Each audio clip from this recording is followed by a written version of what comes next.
ETF index mutual funds నేర్చుకుని stock మార్కెట్లో రాణించాలనుకుంటున్నారా? వెంటనే ఈ నెంబర్కి కాల్ చేయండి.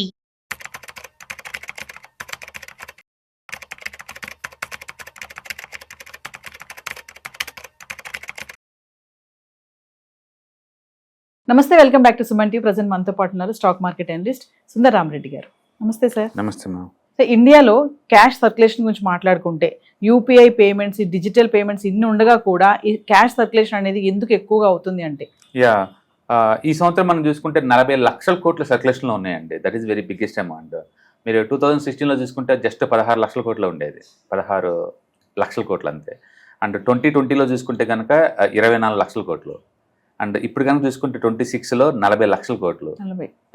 అంటే డిమానిటైజేషన్ జరిగిన కానీ యూపీఐ పేమెంట్లు పెరిగిన మాట నిజం, బట్ దాంతోపాటు క్యాష్ కూడా పెరుగుతుంది సిస్టంలో. అండ్ ఈ మొత్తంలో కూడా ఒక 86% మొత్తం 500 రూపాయల నోట్లు అనమాట. ఓకే. అండ్ 86% కూడా.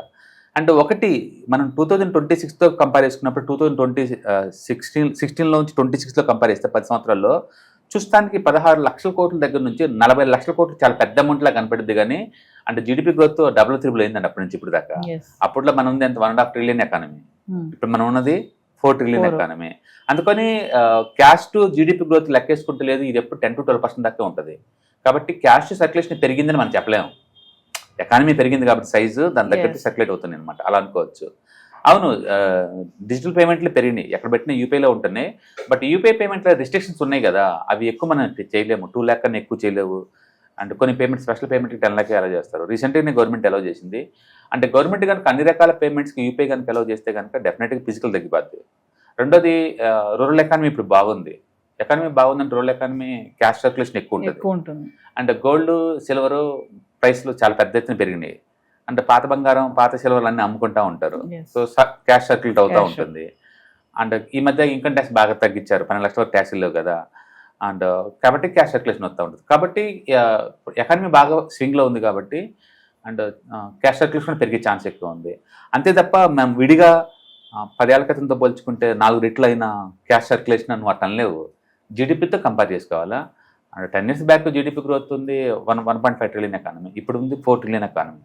సో జీడిపితో పోల్చుకున్నప్పుడు 10 to 12% క్యాష్ చేస్తుంది మామూలు విషయం. కాబట్టి మనం దాన్ని బ్లాక్ మనీ సర్క్యులేషన్ ఎక్కువ అవుతుందని అలా అనలేము. బట్ ఎక్కువ ఉన్నట్లు 86% గుర్తుపెట్టుకోండి, 500 రూపీస్ నోట్సే. అంటే 2026 జనవరి మంత్ లో చూసుకుంటే సార్, గత నెల జనవరిలో చూసుకుంటే ఈ నెలలో బాగా పెరిగిందంట కదా? అలా ఏం లేదు. నేను 11%. నేను అంటుంది ఏ మంత్ కా మంత్ అలా చూసే బదులు అంటే ఎకానమీ ఓవరాల్ ఇంప్రూవ్ అవుతుంది, యాక్టివిటీలు ఇంప్రూవ్ అవుతూ ఉంటుంది, యాక్టివిటీతో పాటు అమౌంట్ కూడా పెరుగుతూ ఉంటుంది. అందుకని 10 years బ్యాక్ లేదా 1 year బ్యాక్ నువ్వు కంపేర్ చేయలేవు. ఓకే, జీడిపితో కంపేర్ చేసుకుంటే బెటర్ అనమాట. ఇప్పుడు జీడిపి గ్రోత్ నుంచి మళ్ళీ నెక్స్ట్ ఇంకో ట్రిలియన్ పెరిగింది అనుకోండి, డెఫినెట్గా క్యాష్ సర్క్యులేషన్ పెరిగింది కదా ఇంకో ట్రిలియన్ తగ్గట్టు. అందుకని మనం అలా చూడాలి, ఆ పర్స్పెక్టివ్లో చూడాలి. అచ్చం దాన్ని సపరేట్ చేసేసి ఇంకా బ్లాక్ మనీ వాడుతున్నారు, మనం అలా చూడలేము. ఎకానమీ ఇంప్రూవ్ అవుతుంది కాబట్టి దాని తగ్గట్టే అవుతుంది. సిఐసి క్యాష్ ఇన్ సర్క్యులేషన్ అంటారు కదా సార్, ఏంటి అసలు ఒకసారి? అదే టోటల్గా సిస్టంలో ఎంత కరెన్సీ సర్క్యులేషన్లో ఉందన్నమాట. ఆర్బీఐ ఎప్పటికప్పటికే దాన్ని ట్రాక్ చేస్తూ ఉంటుంది. అండ్ చిన్నపోయినట్టు మళ్ళీ తెచ్చుకొని మళ్ళీ కొత్త ఆ ప్లేస్లో సేమ్ నోట్ తోటి కొత్త రిలీజ్ చేయడం, లేకపోతే మార్కెట్లో టూ మచ్గా ఫేక్ కరెన్సీలు వస్తున్నాయి అంటే ఆ సిరీస్ని కట్ చేయడం లేదా ఆ కరెన్సీని ఆపేయడం, ఇలాంటివి వాళ్ళు మెయింటైన్ చేస్తూ ఉంటారు అనమాట. కాబట్టి ఆర్బీఐ ఇప్పుడు అన్లిమిటెడ్ ప్రింట్ కొట్టరు, వాళ్ళు సర్క్యులేషన్ చూసి దాని తగ్గట్టే చేస్తుంటారు అనమాట. అండ్ ప్రస్తుతానికి అయితే ఓన్లీ 500 రూపీస్ నోట్సే 86% రన్ అవుతుంది అంతే. నన్ను అయితే కంప్లీట్గా బ్లాక్ మనీ తగ్గిపోవాలంటే లేదు, ఈవెన్ 500 రూపీస్ నోట్స్ కూడా ఆపేశారు అనుకోండి, ఓన్లీ 100 కన్నా ఎక్కువ పెట్టలేదు అనుకోండి, అన్ని డిజిటల్ పేమెంట్కి పుష్ అవుతారు. అప్పుడు మోర్ ట్రాన్స్పరెంట్ అవుతుంది అనమాట. ఓకే, అంటే ముందు రోజుల్లో ఎట్టాకు డిజిటల్ పేమెంట్కి అందరూ ఎక్కువ షిఫ్ట్ అయ్యే ఛాన్స్ ఎక్కువ ఉంది.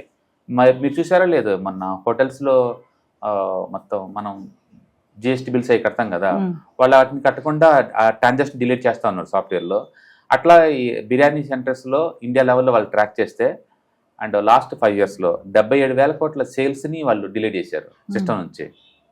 అంటే ట్యాక్సెస్ పబ్లిక్ కట్టినా సరే, జిఎస్టీలు ట్యాక్స్లు కట్టినా సరే వాళ్ళు దాన్ని గవర్నమెంట్ చేర్చడం లేదనమాట. అన్ని సిస్టంలోంచి సాఫ్ట్వేర్లోంచి డిలీట్ చేస్తున్నారు.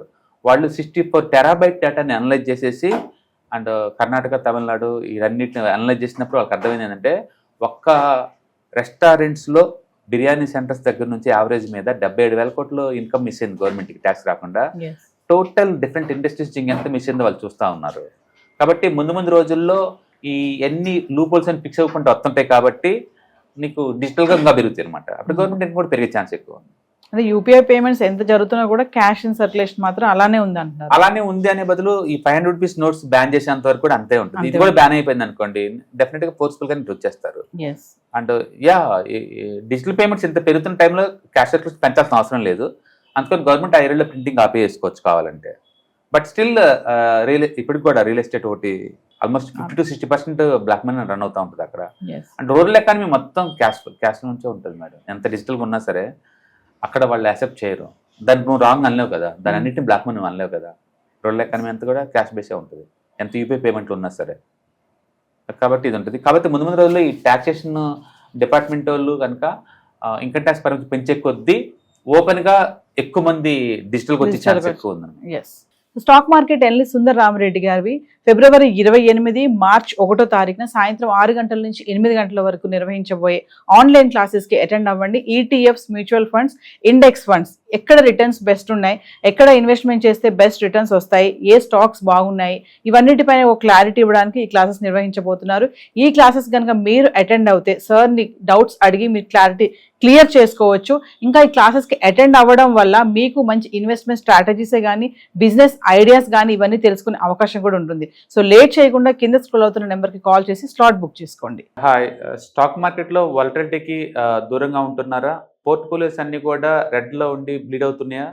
అంటే స్టాక్ మార్కెట్లో ఉండి సస్టైనబిలిటీ ఉన్న బిజినెస్ మోడల్ లాగా లేదా స్టాక్ మార్కెట్ లాంగ్ టర్మ్లో మంచి వెల్త్ క్రియేట్ చేసుకునేలాగా ప్లానింగ్స్ ఏమైనా ఉన్నాయా? అయితే అలాంటి వాళ్ళ కోసం ఈ ప్రోగ్రామ్ అండి. ETFs, index funds and mutual funds. మా స్టాక్ మార్కెట్లో ఉండి కూడా సెక్యూర్ వేలో మనీ మేక్ చేసుకునే పద్ధతి ఏదైనా ఉందంటే రిటైలర్స్కి ఈ 3 అనమాట. దీంట్లో కాంప్రహెన్సివ్గా మీకు ట్రైనింగ్ అండ్ గైడెన్స్ దొరుకుతుంది. అండ్ వీకెండ్స్లో జరిగే ఈ ప్రోగ్రాంలో అటెండ్ అవడం ద్వారా ETFs, index funds and mutual ఫండ్స్లో మీ నాలెడ్జ్ పెంచుకోండి. మీ పోర్ట్ఫోలియో మీరే మెయింటైన్ చేయడం ద్వారా ఇయర్లీ యావరేజ్ మీద 20 to 30% మనీ మేక్ చేసుకోండి. All the best. Thank you.